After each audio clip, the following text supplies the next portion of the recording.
여러분 오늘도 반갑습니다. 또 우리 3층에서 함께 지금 연결되어서 합동으로 예배하고 있는 우리 중고등부 친구들 너무 반갑습니다.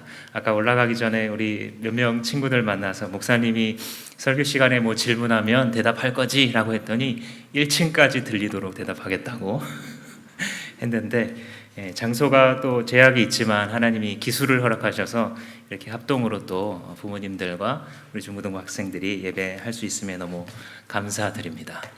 지난 11월 3일에 미국 대통령 선거가 있었는데 결과가 바로 나오지 않았죠. 몇 개의 경합주가 미국의 독특한 선거 방식 때문에 결정될 때까지 계속 기다려야 됐었고 온 세계가 숨죽이면서 그 결과를 지켜봤습니다. 참 대단한 나라이긴 대단한 나라인 게 우리가 뭐 다른 나라라면 그렇게 신경 쓰겠습니까? 근데 미국이니까 미치는 영향이 너무 크니까 이렇게 우리가 다른 나라 일에 대해서 생각해 보았고 간밤에 조 바이든이 대통령으로 확정되었다고 모든 미국 언론들이 발표를 해왔습니다.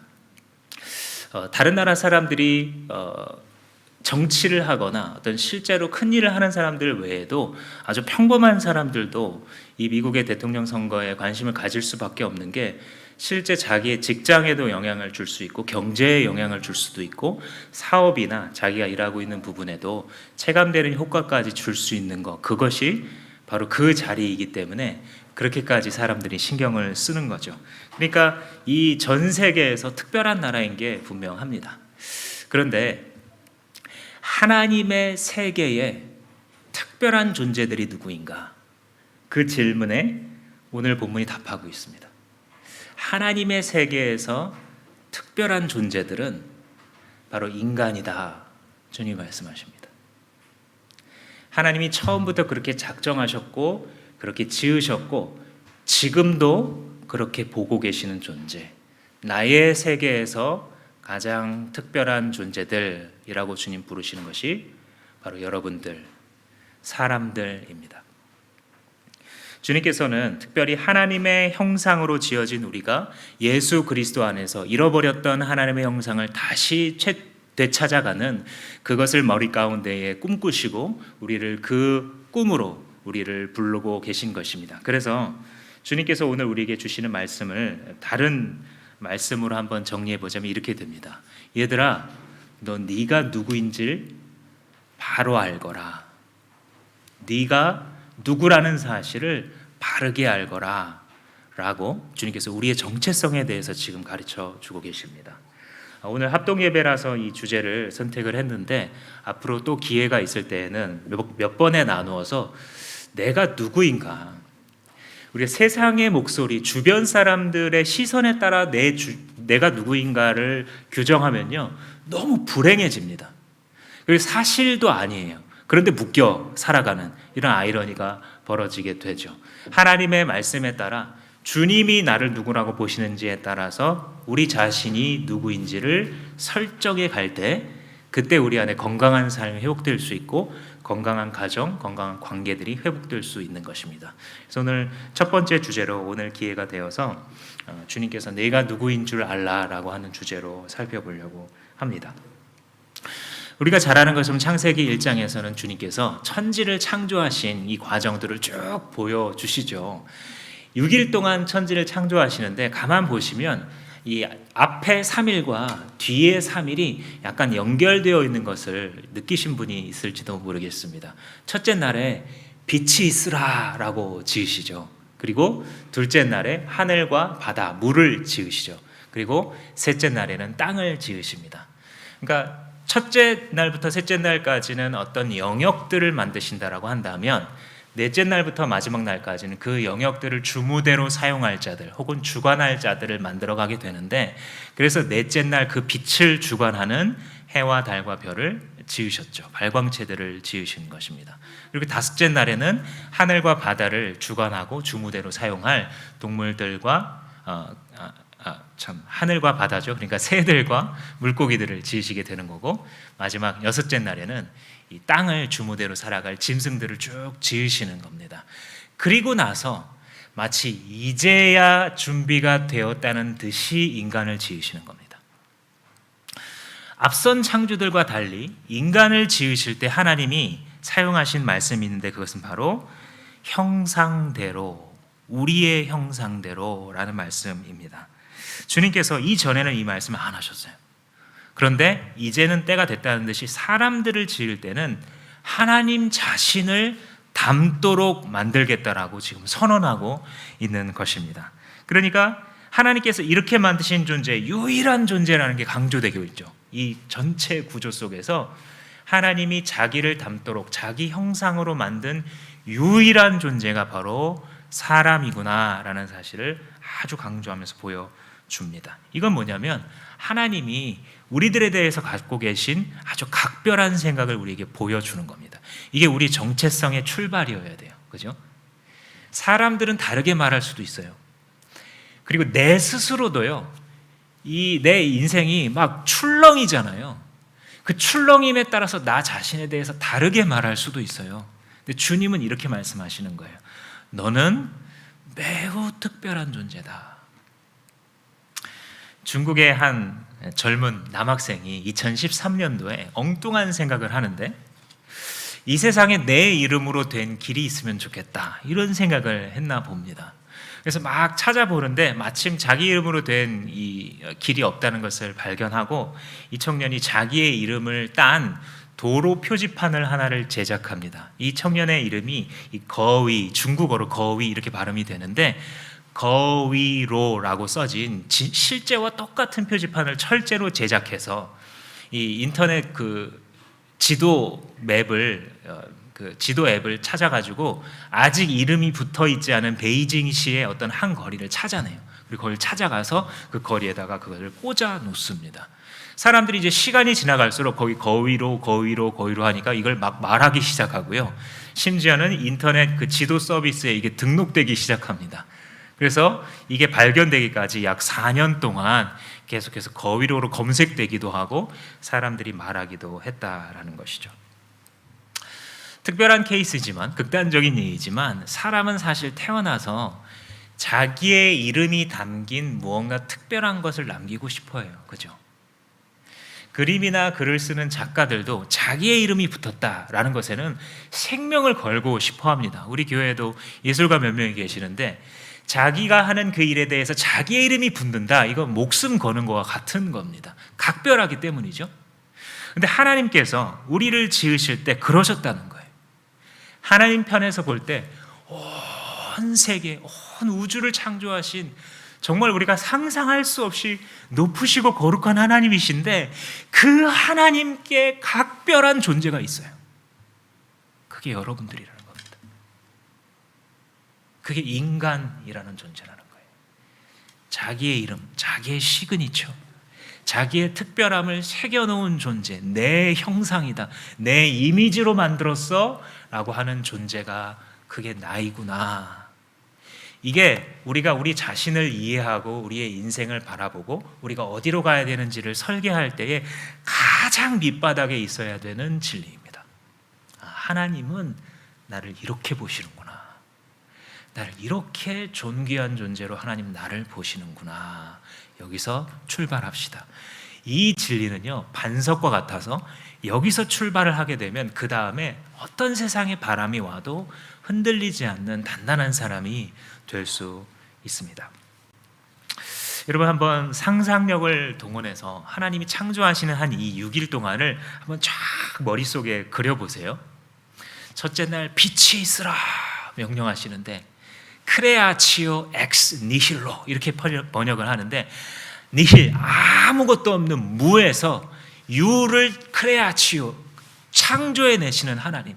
근데 다른 걸로 하는 게 아니라 그냥 말씀으로 하시는 거예요. 빛이 있어라. 근데 없잖아요. 그럼 어떻게 해야 돼요? 있어져야 돼요. 왜요? 하나님이 말씀하셨으니까.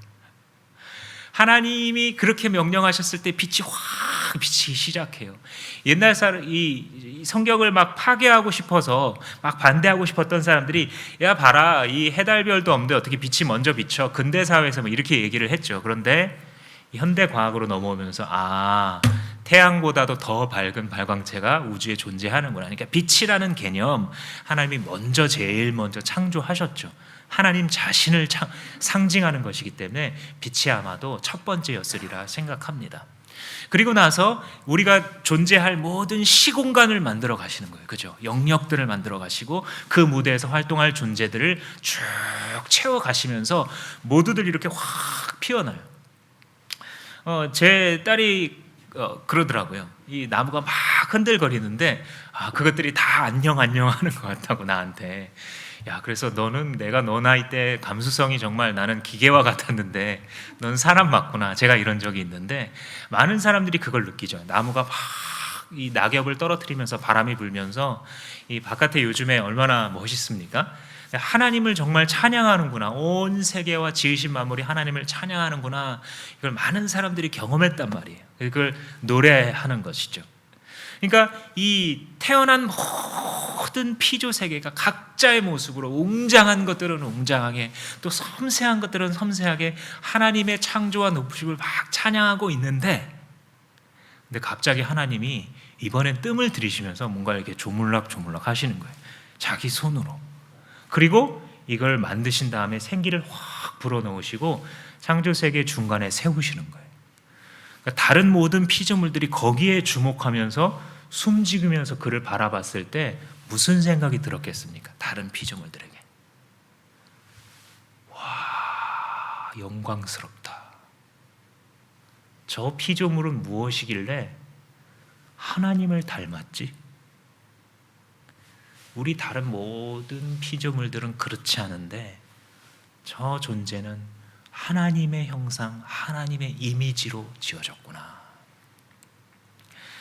이 휴대폰에 카카오톡 앱을 아이콘을 누르면 앱이 작동되고 보여지는 것처럼 온 세계 만물이 인간이란 존재를 맞닥뜨렸을 때에 클릭되었을 때에 원래 정상적으로는 하나님이 떠서 보여지는 그런 존재로 아담이 처음에 타락하기 전에 하와가 타락하기 전에 동물을 만나고 식물들을 만났을 때 그들은 하나님의 영광을 보았던 것입니다. 그래서 맹수라도 그 앞에 순종할 수밖에 없었던 것이죠. 천국에 갔을 때 왜 사자와 어린 양이 같이 뛰어놀 수 있는가?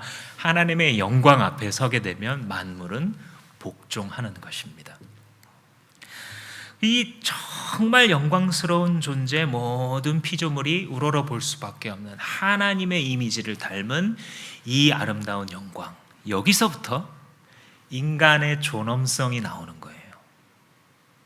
인간의 존엄성이라는 것은요, 힘이 세서 나오는 게 아닙니다. 남들을 좌지우지할 수 있는 완력에서 이 하나님의 이 인간의 존엄성이 나오는 게 아니에요. 지능이 막 높기 때문에 존엄한 게 아니에요. 자기가 남들보다 키가 크고 예쁘고 그래서 내게 존엄함이 있는 게 아니에요. 내가 힘이 세건 약하건 많이 가졌던 못 가졌던 예쁘고 인기 있건 없건 전혀 상관없이 우리는 존엄하다고 존귀한 존재라고 아주 귀한 존재라고 하나님께서는 우리를 그렇게 선언하시고 말씀하십니다. 근데 여러분 현대사회를 이렇게 살아가다 보면 사람들이 인간의 존엄성에 대해서 많이 주장을 해요. 꼭 크리스찬이 아니더라도 인간이 존엄하다, Black Lives Matter 그러면서 흑인의 생명도 소중해, 인간은 참 소중한 존재야라고 막 정신없이 말합니다. 근데 가만히 생각해 보면 왜? 다른 생명들도 소중하지 않아? 인간은 왜 특별히 존엄하고 인간에게 그런 생명의 존엄이 있다고 얘기를 해? 라고 물어보면 답을 하지 못합니다. 왜냐하면 인간의 존엄성이라는 사상이 이 세상에 소개된 것은 기독교 진리에서 나온 거예요. 서구 사회에서 성경을 묵상하고 연구하다가 나타나는 것이 인간이 이런 존재구나라는 걸 깨달았기 때문에 서구 사회 전반의 인간의 존엄성을 나타내는 주장과 제도들이 들어가 있는 것이에요. 그런데 어떻게 됐어요? 근대와 현대로 넘어가면서 서구 사회가 하나님을 버렸죠. 기독교를 버렸을 때에 뿌리가 사라진 거예요. 왜 존엄했는지 그 이유는 사라지고 남은 문화만 남아 있는 것이기에 사람들이 지금 보기에는 인간의 존엄 그거 당연한 거 아니야 라고 받아들여요. 근데 가만히 생각해 보면 모든 것이 우연에서 시작해서 진화되어 온 것이고 어떤 목적성도 없이 그냥 그저 적자생존, 살아남기 위해 생존 경쟁으로 나온 결과가 지금 우리 인간의 모습이라고 보면 이 세계관과 인간의 존엄성은 부딪혀요. 왜? 고등하게 진화되었으면 더 귀한 것인지. 우리나라 조선시대의 이 철학자들도 물어봤잖아요. 작은 벼룩 하나의 생명과 이 커다란 소의 생명이 어찌 다르다고 말할 수 있겠소? 같은 생명인데, 이런 주장들을 했잖아요. 진지하게 인생들을 바라보는 사람 속에서는 그렇게 갈 수밖에 없는 게 더 정직한 거예요. 왜 사람이 소를 잡아먹고 왜 돼지를 잡아먹고 동물을 학대하느냐라고 말할 수밖에 없어지는 거예요. 이 근거가 없어지면. 하나님께서 우리를 자신을 닮게 만드셨기 때문에 존엄한 것이고, 크리스찬들은 그 이유를 아는 사람들이에요. 근거를 갖고서 내가 왜 소중한 존재인지, 인간이 왜 존엄할 수밖에 없는 존재인지에 대해서 자신 있게 말하고 가르칠 수 있는 존재인 것입니다. 자, 한번 따라 보겠습니다. 가슴에 손을 이렇게 한번 얹으시고 쓰다듬으시면서 나 되게 귀하구나 이렇게 말하십시오. 나 되게 귀하구나. 자, 이번에 한번 눈 감고 따라해 보겠습니다. 나 되게 귀하구나. 아멘이십니까? 이건 하나님의 말씀이에요. 지금 심리적 위로를 주려는 어떤 강연이 아니라 하나님이 말씀하시는 거예요. 하나님이 이렇게 보고 있어요, 우리를. 세상 사람들은, 주변에서는 우리가 가진 조건을 따라서 스티커를 붙여줘요. 너는 상등품, 네 인생은 중간 정도, 네 인생은 바닥이야. 스티커를 붙이고 그 스티커에서 헤어나오질 못해요, 서로가. 근데 하나님 보실 때는 이렇다고요. 너 no matter what, 뭐도 상관없이 너는 존귀한 나의 자식이야. 주님께서 우리를 바라보고 계십니다. 근데 그러면 꼭 이렇게 물어봅니다. 목사님, 그건 나만 그런 거 아니잖아요. 세계 온 인구가 60억, 70억인데 뭐 그게 무슨 뭐 특별한가요? 다들 그런 건데. 그런 생각 드시는 분 있죠? 사람의 존귀함은요, 비교에서 나오는 게 아니에요. 나의 가치에 대해서 생각할 때 성경적인 사고란 수평적으로 다른 사람들과를 비교하면서 존귀함을 얻어낼 수 없어요. 그렇게 해서 얻어지는 위안감이나 혹은 안정감, 우월감, 이런 것들은요, 진정한 의미에서 존귀함이 아니에요. 진짜 존귀함은, 존엄함이라는 것은 수직관계에서 오는 것입니다. 나를 만드신 분이, 나를 소유하신 분이 내게 그렇게 말씀하시면 그런 거예요. 그게 그냥 영원한 팩트예요. 사람들이 자기 피셜로 존귀에 안 존귀에, 좋은 사람 나쁜 사람, 높은 사람 아닌 사람 나누지만 주님 피셜은 완전 달라요. 영원한 팩트예요. 너는 존귀한 자다. That's it. 끝. 그걸로 끝이에요, 그냥. 하나님께서 나를 이렇게 바라보신다는 것을 아는 사람들은요, 주변에서 바라볼 때 이런 궁금증을 가져요. 그 사람을 보면서 저 사람 이상하게 되게 당당하네. 무례하다는 얘기가 아니에요. 내가 볼 때 참 걱정도 한 보따리인 것 같고, 그냥 봤을 때 재산을 봐도 그런 것 같고, 좀 자식들을 봐도, 혹은 자기 스스로의 삶을 좀 쩔쩔매는 것처럼 보이는데, 그럴 수밖에 없어 보이는데, 그런데 뭔가 이상하게 결론을 내, 이 사람이. 그런데 잘 될 것 같다는 말을 하고, 그래도 만족한다는 말을 자꾸 하는 거예요, 이 사람이. 그래도 선을 이룰 거라는 둥. 근데 그게 또 진심이에요. 왜요? 이런 정체성이 있는 거예요. 나는 하나님 앞에 존귀한 존재이구나. 그런데 죄가 들어오게 되면 이 존귀함이 다 파괴가 됩니다. 원래 하나님을 닮은 우리의 모습이었는데 이제 선악과를 따먹으면서 죄의 길을 택하잖아요. 그러면 그 죄의 아비인 마귀를 닮아가요. 인류의 문명이 발달할수록 뭐가 같이 발달합니까? 죄의 정도가 심화돼요. 그죠? 이전에는 정말 이런 게 있으리라고 상상조차 못해서 쓸 정도의 심하고 극악한 범죄가, 고도의 지능화된 범죄가 이 사회에서 이루어지고 있는 것은 이상한 일이 아니에요. 문명이 발전하면 발전할수록 사람들이 하고 있는 지저분한 생각들과 행동 거지들을 끌어모아서 동시간에 인터넷으로 공유하고 그 생활 양식을 먹고 마시면, 그 똥물들을 먹고 마시면 그 더러운 범죄는 더 증폭될 수밖에 없는 게 당연한 거예요. 그게 하나님의 형상으로 지음받은 자들이 그 하나님의 형상을 왜곡시키고 죄의 아비를 닮아가기 시작했을 때의 시간의 당연한 귀결이에요. 하나님이 우리를 존귀한 사람으로 지으셨는데 죄가 들어와 우리를 파괴하면 어떻게 되냐면, 사람을 무엇으로 보게 되면 이용해 먹을 수 있는가 없는가. 이전에는 이 사람을 가치로 보았는데 효용성으로 판단을 해요. 심지어는 가족까지도. 당신이 해준 게 뭐가 있냐는 거예요. 자식들도 반항할 때 엄마 나한테 해준 게 뭐 있어? 이 속은 답답해서 말해줄 수도 없고, 그 아이 뭐 기저귀를 다 갈아주고, 뭐 말도 안 되는 얘기할 때 다 주고, 애 때문에 불려가가지고 사람들한테 수치당, 한순간에 스쳐가는데 뭐라고 표현할 길이 없어서 그냥 아이고 내가 답답하지. 근데 이 답답한 모습이 누구예요? 주님을 떠나 거짓의 아비를 따라간 우리들의 모습들이어서 서로를 이런 식으로 판단하고 이용하는 것을 당연한 인간 사회로 받아들이고 있는 것입니다. 또 절대적 존엄, 어떤 것에서도 변하지 않는 주님이 말씀하시는 그 존엄에서 이제는 상대적인 것으로 사람들을 바라봅니다. 비교의식 속에 살아가고 늘 시기 속에, 늘 질투 속에, 늘 나는 이것이 없다는 피해의식과 보상심리 속에서, 또 때로는 뭔가를 가지게 되면 그렇게 교만할 수밖에 없는, 자기가 지식을 가진 사람은 자기의 교양이 있음에 대해 얼마나 교만한지 모르고, 다른 사람들이 행동 조금 잘못하면 어떻게 저럴 수가 있냐는 둥, 항상 서로를 비교의식 속에서 열등감과 우월감을 왔다 갔다 하면서 살아갈 수밖에 없는, 이것이 바로 하나님의 절대적인 인간 존엄이 왜곡되고 파괴된 모습입니다. 예수 그리스도께서 오셔서 하시는 일이 뭐냐면 이걸 다시 회복하는 거예요. 예수 그리스도를 믿을 때 우리에게 반드시 나타날 수밖에 없는 것이 무엇이냐면 사람을 보는 눈이 바뀌는 거예요. 생명의 삶을 시작할 때 제일 첫 시간에 얘기하죠. 믿음이란 무엇인가?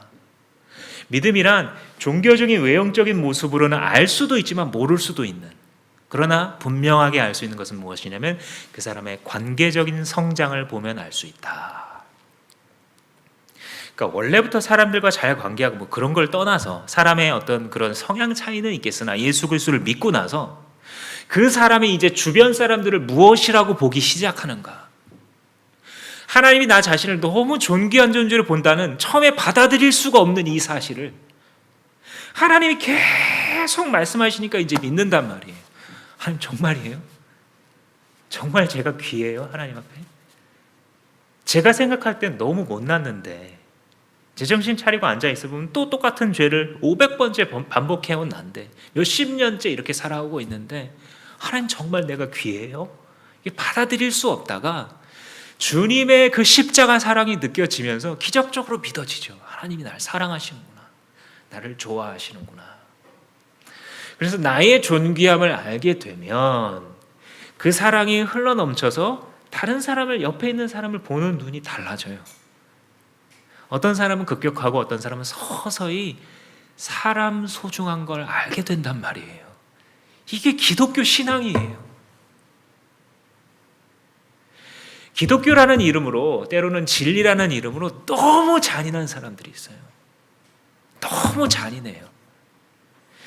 기독교 신앙이란 하나님을 알아간다는 것은 관계이지 어떤 법칙서가 우리의 삶에 들어와서 그 법칙대로 모든 걸 다 재단하라는 말이 아니에요. 그 재단하라는 것을 보면 예수님이 현장에서 잡힌 죄인에게 나도 너를 정죄하지 않노라 창녀에게 하시는 이 말씀 어떻게 이해해요? 예수님은 단번에 죄인인 것을 판단하고 계실 텐데 왜 그렇게 말씀하시는 거예요? 그 영혼이 주님께 소중하여 주님의 말씀을 듣고 구원받을 대상이기 때문에 그런 거예요. 기독교 신앙은 자기 자신을 바라볼 때나 주변 사람들을 바라볼 때 이렇게 바라보기 시작하는 거예요. 믿음이 좋다는 것은 종교적인 외형을 봤을 때 이 사람에게 많은 것들이 보여지고 다른 사람들이 드러난다로 알 수 있는 것이 아니라 하나님과의 이 관계가 자꾸 성장하기 때문에 수평적인 관계가 자꾸 성장해서 사람들이 봤을 때에 저 사람 뭔가 자꾸 나한테 관심이 있는 것 같아. 왜 내가 어떻게 지냈는지 저 사람은 왜 궁금할까? 왜 나를 위해 기도해 준다 그럴까? 이런 느낌이 들 수밖에 없도록 우리의 성품을 예수께서 변화시켜 가십니다. 그래서 우리를 구원하시려 이 땅 가운데 예수님이 내려오셨을 때에 주님께서는 우리의 이 참 어둡고 얼굴이 그냥 땅바닥을 붙이고 살아가는 듯한 좌절된 우리의 모습, 죄에 눌리고 이 세상에 짐에 눌린 모습을 우리 예수님께서 보셨어요. 근데 보시고 아마 그런 생각을 하시지 않았을까 싶습니다. 제가 말씀을 준비하다가 이 지코라는 가수의 아무 노래가 뜬금없이 묵상 가운데 떠올랐습니다. 이 노래가 애들이 자주 이제 부르길래 무슨 노래인가 이제 딱 봤더니 뭐 따란딴 따란딴 이렇게 하면서 왜들 그리 다운돼 있어? 뭐가 그렇게 문제야? Say something 뭐 이러면서 뭐 아무 노래나 일단 틀어라. 신나는 걸로 틀어서 뭐 지금 어차피 인생이 그런 거니까 우리 여기서 즐기면서 술 마시고 이렇게 하면서 가자. 이렇게 이제 하는. 근데 약간 씁쓸하더라고요. 그 정신이. 근데 뭔지는 이해하겠어요. 오늘날을 살아가는 사람들의 그 마음을 잘 표현한 곡 중에 하나가 아닌가 싶으면서도 씁쓸해요. 근데 예수님이라면 제가 종종 하는 장난인데 예수님이라면 아마 이렇게 부르시지 않았을까? 왜들 그리 다운돼 있어? 뭐가 그리 문제야? Say something to me. 아무 문제나 일단 드려. 아무거나 신실한 말로. 아무 기도나 일단 드려. 마음속에 진실한 걸로. 우리가 이 땅 가운데 살아갈 때에는 정말 왜 그렇게 다운되어 있는지 모를 정도로 피곤한 인생을 삽니다. 피곤한 인생을 살아요. 그리스도께서 이 땅 가운데 오셔서 우리 안에 회복하시는 것은 무엇이냐면 너는 지금 잊고 있는 너의 존귀한 정체성이 있단다. 그렇게 다운되어 있을 필요가 전혀 없어. 그래서 예수님을 알아가잖아요.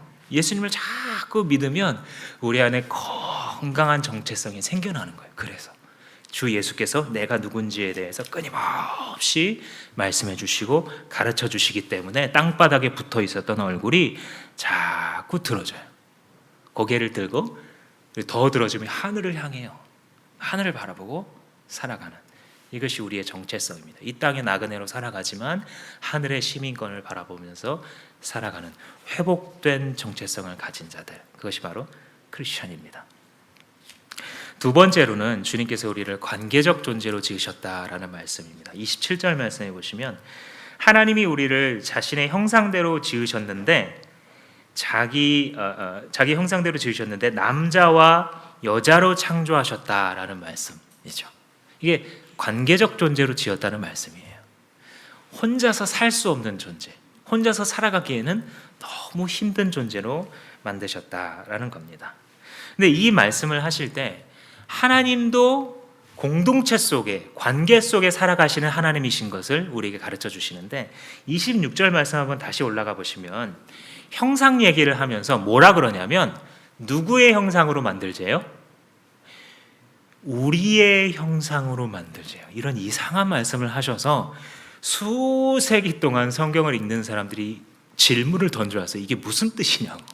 하나님의 형상, 내 형상이면 내 형상이지 왜 우리의 형상이냐고 질문을 던져왔고 그에 따라 온갖 상상력 넘치는 답변들을 막 해왔습니다. 대부분 별로 말도 안 되는.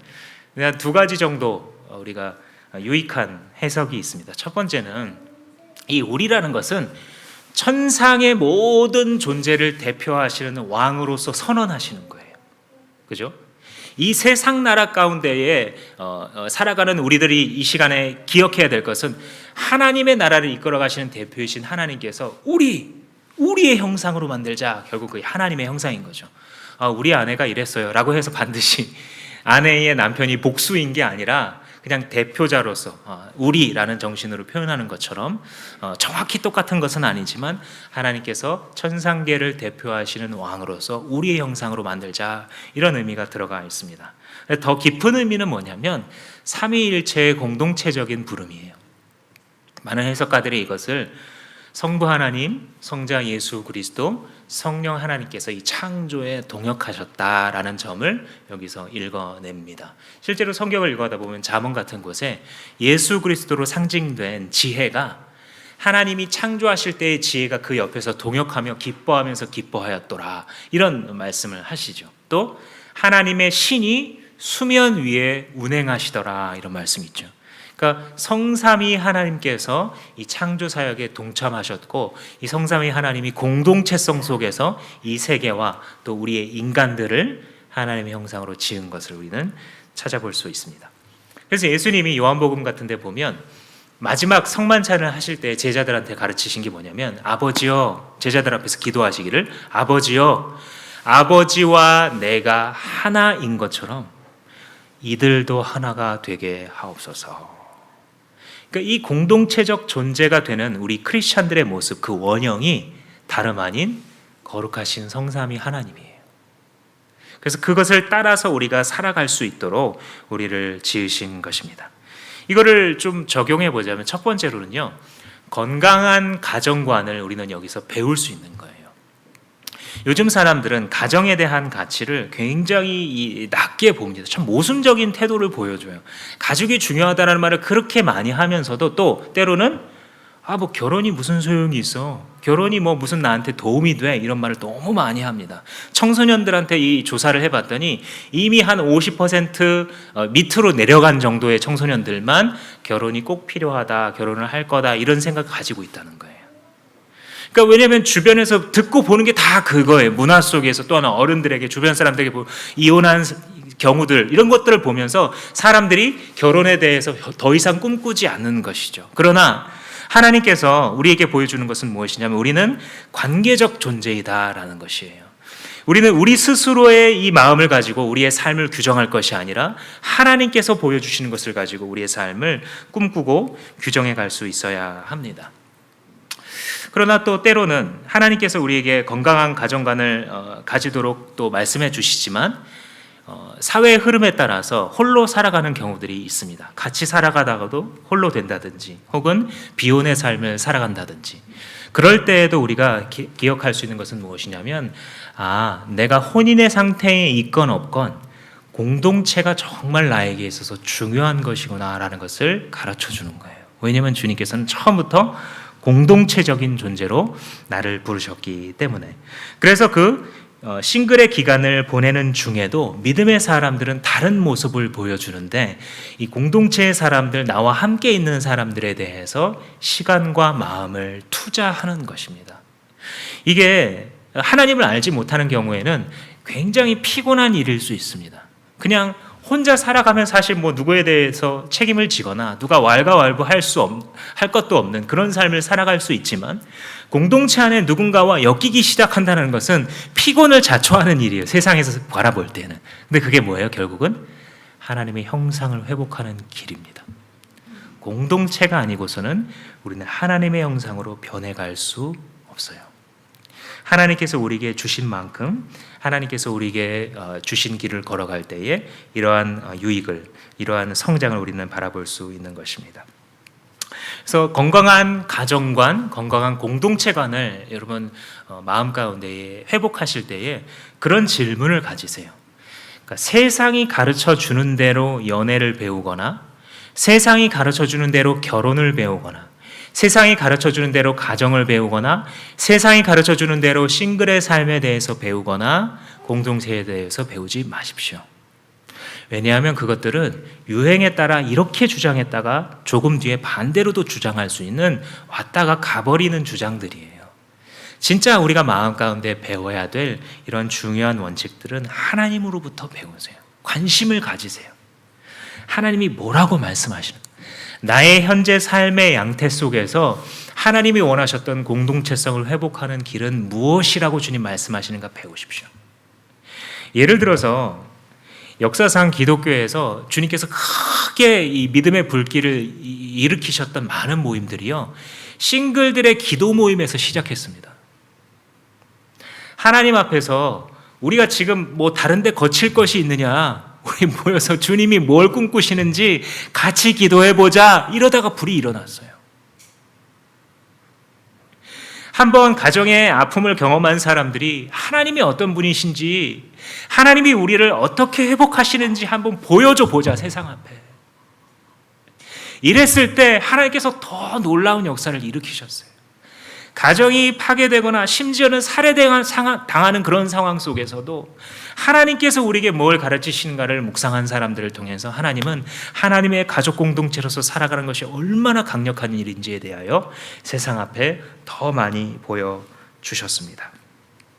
죄는 들어와서 이 모든 것들을 파괴하고 가정에 대해서나 공동체에 대해서나 옆에 있는 사람들에게 효용성의 눈으로만 바라보게 만들죠. 내가 이득인지 내가 손해인지.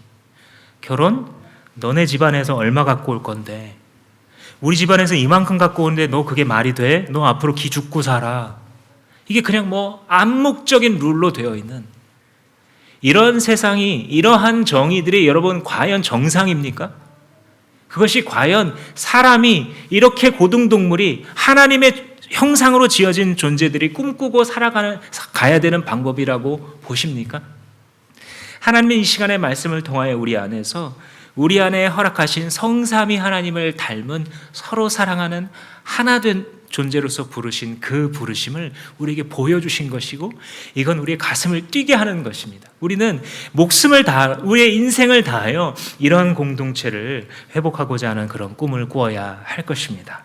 함께 서로를 사랑하는 건강한 공동체, 뒤로 빠져 있는 것이 아니라 어떻게 하면 내가 속해 있는 가정, 내가 속해 있는 목장 모둠, 내가 속해 있는 교회, 내가 속해 있는 기도 모임, 내가 속해 있는 신호회 속에서 하나님 회복하는 그 공동체를 향하여 내가 사용받을 수 있을 것인지 주님 앞에 묻고 기도해 보시기 바랍니다. 주님께서 말씀해 주시는 것을 순종하시기 바랍니다. 그럴 때에 내 안에 있는 건강함이 회복될 것입니다.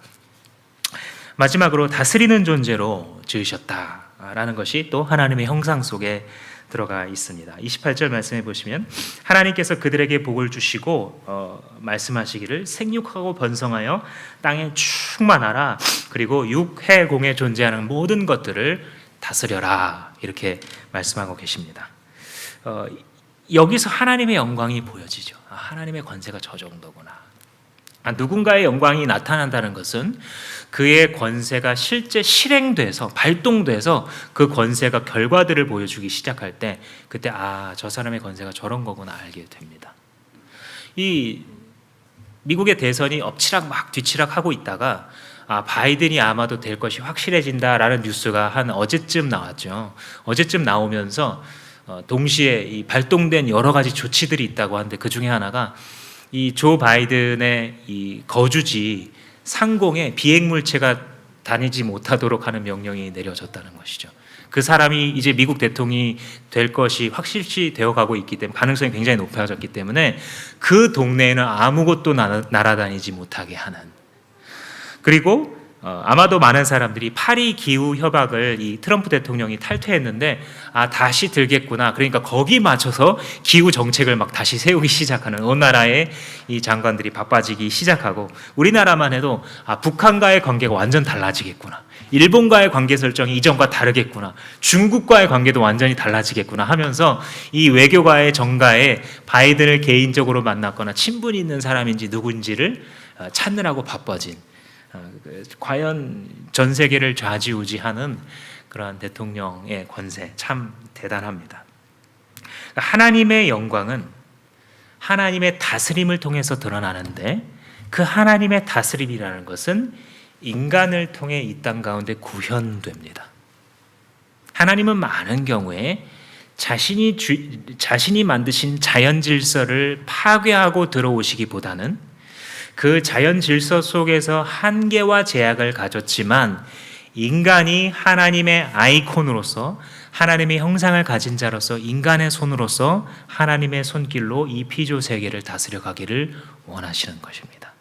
이게 우리가 하나님의 형상이라는 의미입니다.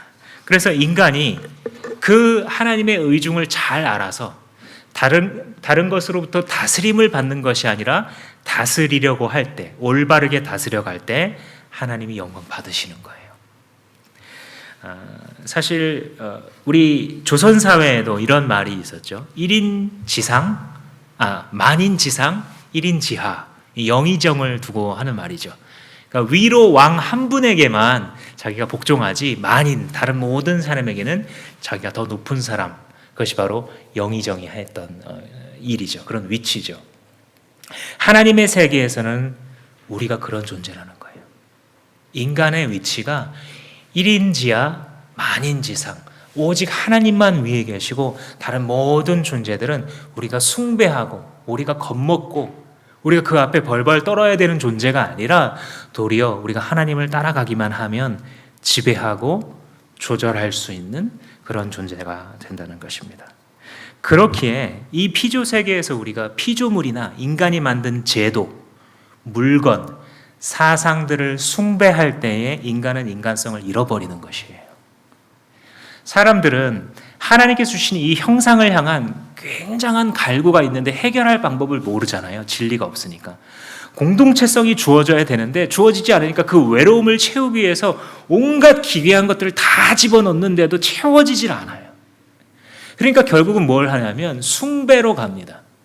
고대인들로 말하자면 자연 만물을 숭배했고 현대인들로 말하자면 인간이 만든 것들을 그렇게 좋아해요. 좋아하는 단계를 넘어서 그냥 숭배하고 거기에 빠져버리죠. 이 정도 지위는 돼야 돼. 내 자녀들이 이 정도는 돼야 돼. 이게 안 되면 자기 인생이 망한 거예요. 이게 숭배하는 거지 뭡니까? 이 정도는 가지고 있어야 돼. 인생이라면 이 정도 나이까지는 살아야 돼. 너무 두려워요, 죽음이 그냥. 갖지 못하는 것이 그렇게 두렵고요. 늙어가는 것이 그렇게 두려워요. 눈앞에 보이는 세상에 인정해주는 안정감의 수단이 없는 게 그렇게 서럽고요. 그래서 결국은 인간이 만든 피조 세계를 숭배하는 것은 고대인이나 현대인이나 같다. 그 외에도 제도나 이념이나 이런 것들이 주님보다 더 위에 있는 사람들 너무 많이 발견합니다. 그런 정치나 그런 사상이나 그런 체제나 그런 소유물들에 너무 경도되어서 이제는 하나님의 말씀을 들어도 그걸 가지고 판단하는, 저 목사 빨갱이야 아니야, 저 목사 재벌 편이야 아니야, 이것만 가지고 설교를 듣는 사람들도 있어요. 교회 사무실에 막 전화한다니까, 예배 끝나고 나서. 결국 목사님 저쪽 정치 편이군요. 우리가 깨달아야 할 것은 그 모든 것들은 우리 발 아래에 있어야 한다는 것입니다. 인간의 제도나 인간이 만든 물품이나 인간이 가지고 있는 사상이나 혹은 하나님께서 만드신 모든 자연 만물들은 인간 위에 있는 것이 아니라 우리 발 아래에 있을 때 아름다운 것이고 주님께서는 우리들로 하여금 그것들을 다스리도록 부르셨던 것입니다. 마귀가 예수님을 데리고 높은 산에 올라가 가지고 막 영광을 보여주면서 내가 이 모든 것들을 너한테 줄게. 그러니까 예수님이 뭐라 그러세요? 대꾸도 안 하죠. 이 마귀야 물러가라 그러죠. 예수님께 통하지 않는 이유가 뭐겠어요? 그 천하 만국의 모든 영광을 다 더한 것보다 더 큰 영광이 자기 자신 안에 있는 분이에요. 이분이. 그러니까 어떻게 통해요 그분한테? 예수쟁이가 누구예요? 크리스찬이 누구예요? 그 천하 만국의 모든 영광을 더한 것보다 더 큰 영광이신 이가 자기 속에 들어왔고 그걸 영접한 사람들이에요. 그러니 하나님의 형상이 제대로 회복된 사람들이 바라볼 때는 이 세상에 많은 사람들이 매어져 있는 그 밧줄들이 하나씩 툭툭툭툭 끊어지는 것을 경험하면서 살아가고 우리는 그것을 일컬어 그리스도인의 자유다라고 말하는 것입니다. 언제 죽어도 괜찮다. 어디에 처해도 괜찮다. 주님이 내게 어떤 역할을 이 생에서 맡기셔도 괜찮다라고 말할 수 있는 것, 그래서 하나님의 형상됨을 자각하는 것에서 시작하는 것입니다. 이것은 또 우리에게 무엇을 말해주냐면 우리에게 건강한 직업관을 가질 것을 요청합니다. 하나님 우리를 다스릴 존재로, 다스림 받는 것이 아니라 세상을 주님의 이름과 영광으로 다스릴 존재로 부르셨기 때문에 직업이 무엇인지에 대해서 새로운 눈을 갖게 돼요. 우리가 지난번에 종교개혁에 대해서 이야기했는데 루터 당시에는요, 직업을 세속 직업과 성직으로 나눴어요.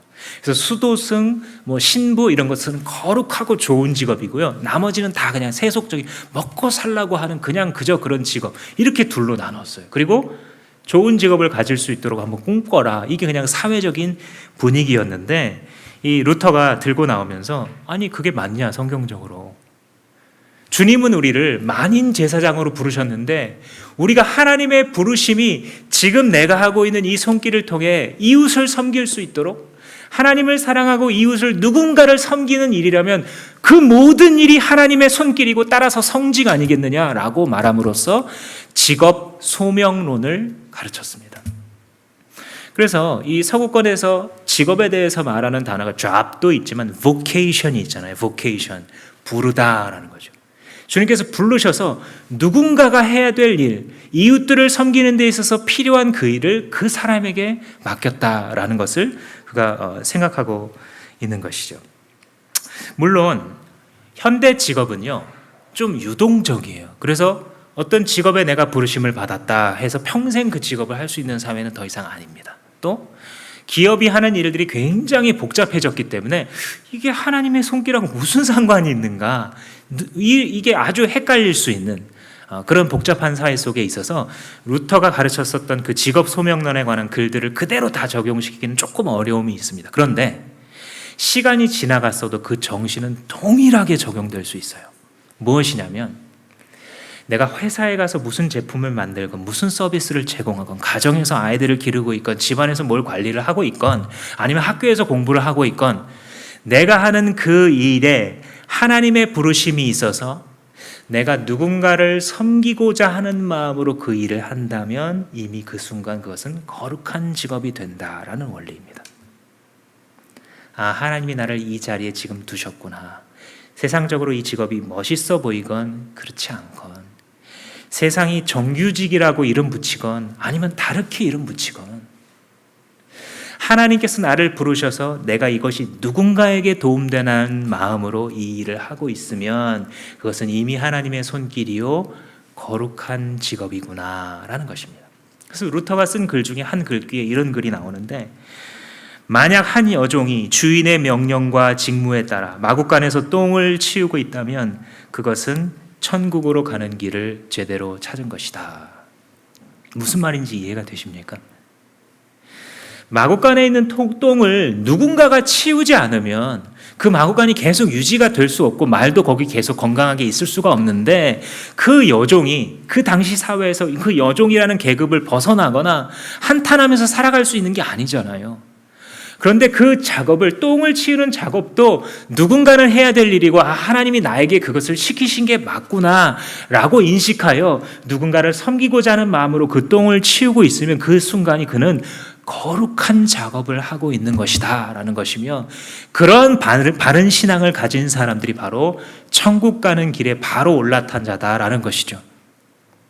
일요일날, 주일날 교회에 나와서 예배 드리는 작업만이 거룩한 것이 아니라 세상 가운데서 하나님께서 내게 맡기신 일, 그것이 무엇이든 간에 누군가를 섬기겠다는 마음을 가지고 한다면 그것은 이미 하나님의 손길이고 그러한 이해와 믿음을 갖고 있는 사람은 구원받는 믿음을 가졌다라는 것입니다.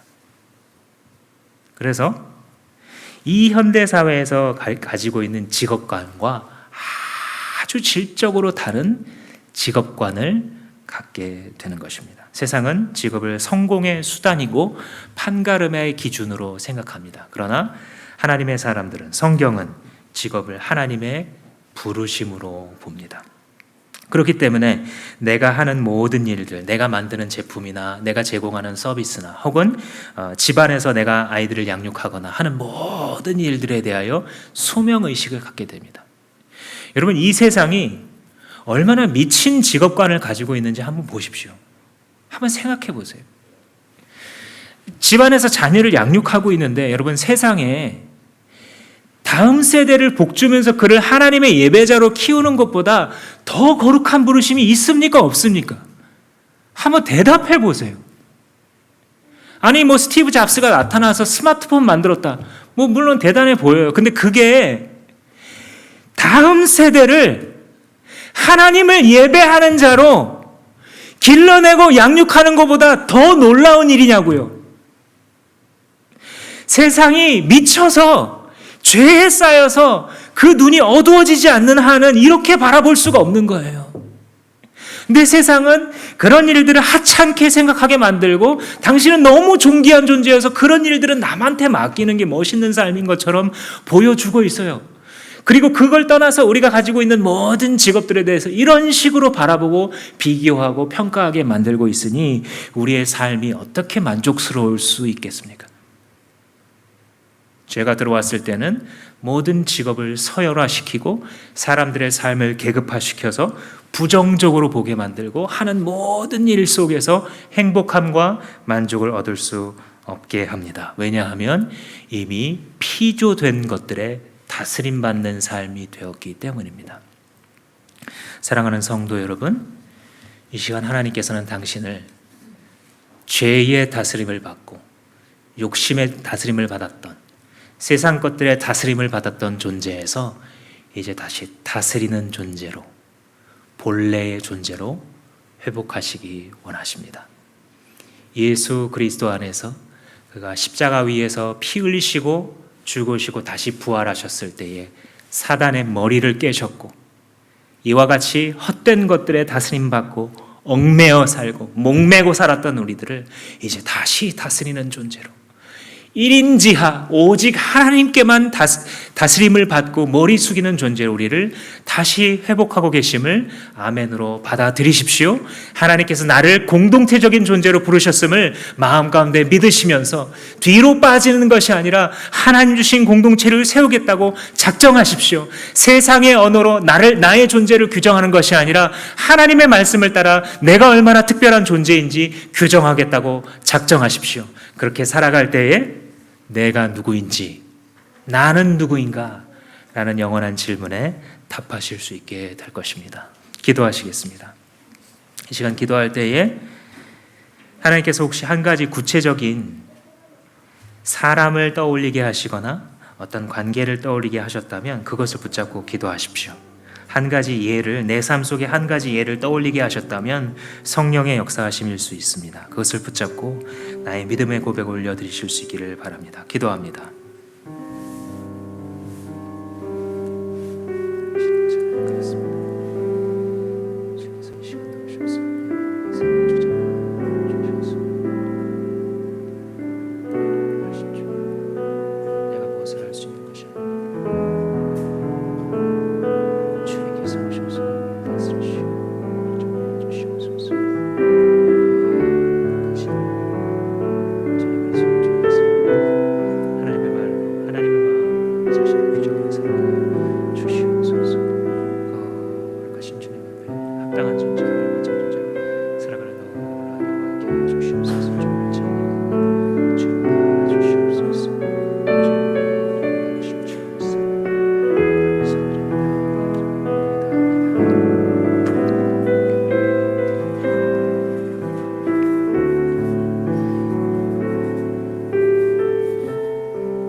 만물의 주인이신 아버지, 우리를 지으셨을 때에 그렇게 영광스러운 존재로 지으셨다는 사실을 이 시간 다시 한번 일깨워 주시니 감사합니다. 사람들이 말하는 바에 따라 내가 정해지는 것이 아니라 주님이 말하시는 바에 따라 내가 정해집니다. 주님, 나와 함께 가는 길에 귀한 동역자들을 곁에 두셨습니다. 가족들과 목장과 모둠과 또한 하나님 교회 공동체를 생각할 때에 하나님 어떠한 이익이나 하나님의 효용에 따라 바라보지 않게 하시고 나에게 도움을 주느냐 아니냐로, 나에게 기분을 좋게 하느냐 아니냐로 바라보는 것이 아니라 하나님께서 주신 영원한 나의 정체성, 바로 이 공동체성이 있다는 것을 깨닫게 하여 주시기를 원합니다. 하나님 아버지, 또한 나의 직업, 내가 하는 일들 속에 하나님의 부르심이 있다는 사실을 다시 한번 배웠사오니 하나님 그 안에 만족을 찾을 수 있는 마음을 주시고 하나님의 부르심을 따라 살아갈 때에 세상 다른 보상이 적을지라도 혹은 많을지라도 주님 앞에 감사하며 살아가는 남은 인생 될 수 있도록 인도하여 주시옵소서. 감사하고 예수님의 이름으로 기도합니다. 아멘.